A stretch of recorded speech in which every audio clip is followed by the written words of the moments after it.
Hey cosplayers, you ever need to make chainmail for one of your cosplays? In today's video, we're going to show you just how easy it can be. Stay tuned.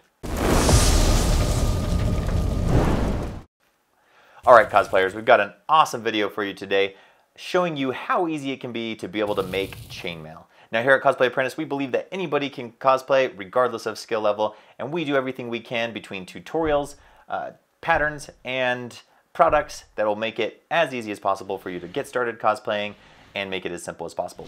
So if you've ever made chainmail with metal, or you know someone who has, it's not easy and it's very time consuming. If you have, or you know someone that has, type in the comments right now with the words "no fingerprints," because you know that that will kill your fingerprints trying to do all the chainmail with metal. So we've got a special treat for you guys today. We're going to show you how you can make super lightweight chainmail out of EVA foam. All right, so this comes because of the brilliance of Ben Eady. Check out his YouTube channel and his company Foam Armory. All right, so he sent me over this amazing new thing. You guys may have seen it on Adam Savage's Tested channel, and comes in these 8.5 by 11, 8 by 10 sheets like this. And if you can see, it's all like laser or die cut, kind of perforated here with these little strips that you can then link together to make chainmail. All right, let's jump in. I'm going to show you how to use this stuff, how easy it can be to be able to, and how quickly you can make a whole little string of chainmail without breaking a sweat. All right, we're losing your fingerprints. Okay, so the first thing you need to do is get your little strips out from the sheet. Now I have these two pieces of What the Foam here just kind of as a little aid to help me in making this process speedy. So I found that if you take two pieces of foam, spread them out about a centimeter apart, and with a little channel in between, and then you lay the strip of this right across there so that the edges are touching the foam on either side. Then you can just take a little pencil or something like that, and you just pop out these holes super quick. Because I tried going through and doing these each by hand, and it took forever to get them all out. But there you go, you can just punch them all like that, slide it over.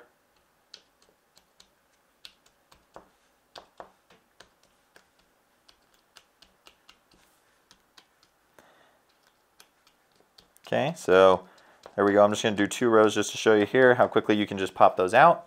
And then you'll have all of these extra little bits here left over. Now, I would recommend that you keep these because some of these are like perfect little circles that you could easily use for rivets or different things like that. So I'm just going to put them all in a little pile here. Now, I've already gone and done punched out little circles in a whole sheet here. So I'm going to bring that in, show you guys, so I don't have to bore you guys with poking them all out. So now, once you've got those holes poked out, you're just going to kind of just separate these little strips. They just have some little sections where they're stuck down to keep them from just completely falling apart and everything in travel and whatnot, and when they're being cut out. So you just remove those. I'm just going to grab 2 strips here and show you how to link these together.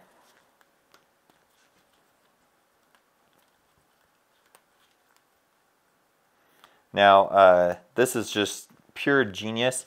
Like I said, if you guys go check out Ben Eady if you haven't seen his YouTube channel, or follow him on Instagram as Dreadmaker Roberts. And we'll link to his YouTube channel up here.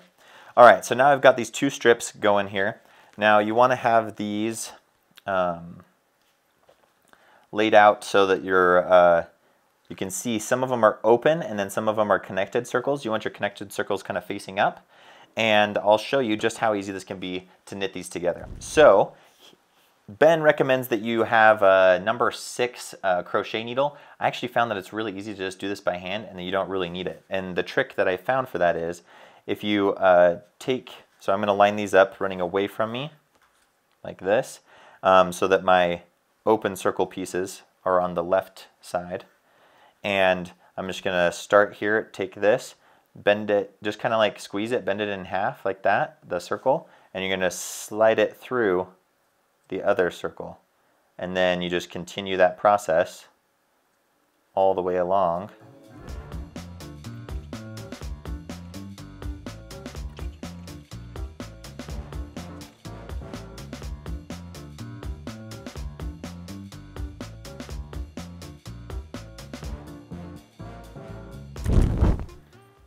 Okay, so there we go. We've got a chain of just 2 of them connected together. Now, I will say that the part where I got confused on this was at this point where I had 2, and then I'm like, oh, where do I start connecting the next one? Do I do it on the bottom of it? Do I do it on the top here? So I wanted to just share that with you guys so that you guys weren't confused either. I'm just gonna grab another strip here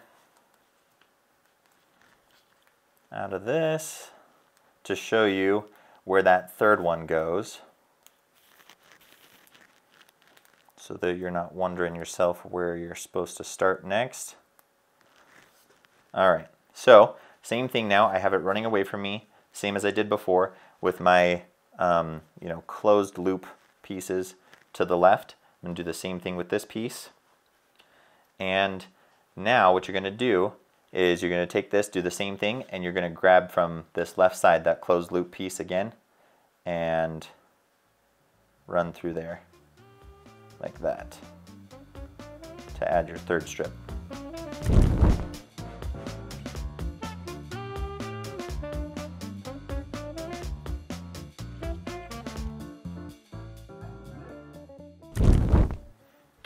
Okay, so there you go. Now I've got a third row on. Now you'll notice that as you go, these want to kind of like curl up, and you can see they like to try to create kind of a tunnel. I found that it was pretty handy once I got several rows on. This here is a full 8x10 sheet width-wise, and so I did a full sheet of these and connected them all together. And then what you can do to flatten them out is you just come in with your heat gun and you just hit that with some heat.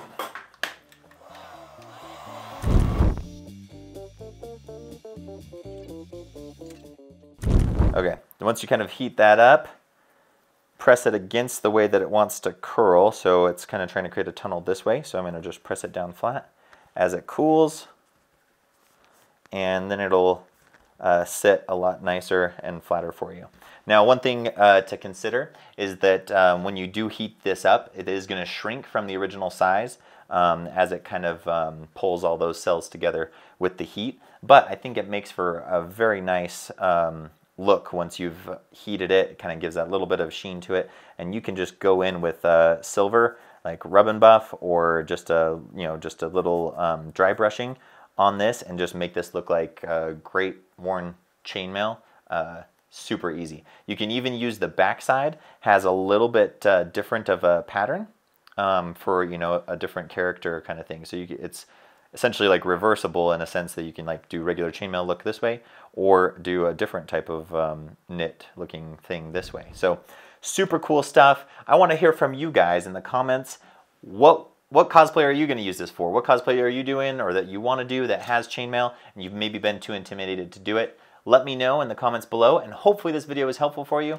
If it was, give it a like, consider subscribing. We come out with videos multiple times in a week to try to help you cosplay like a boss and make it as easy as possible to cosplay.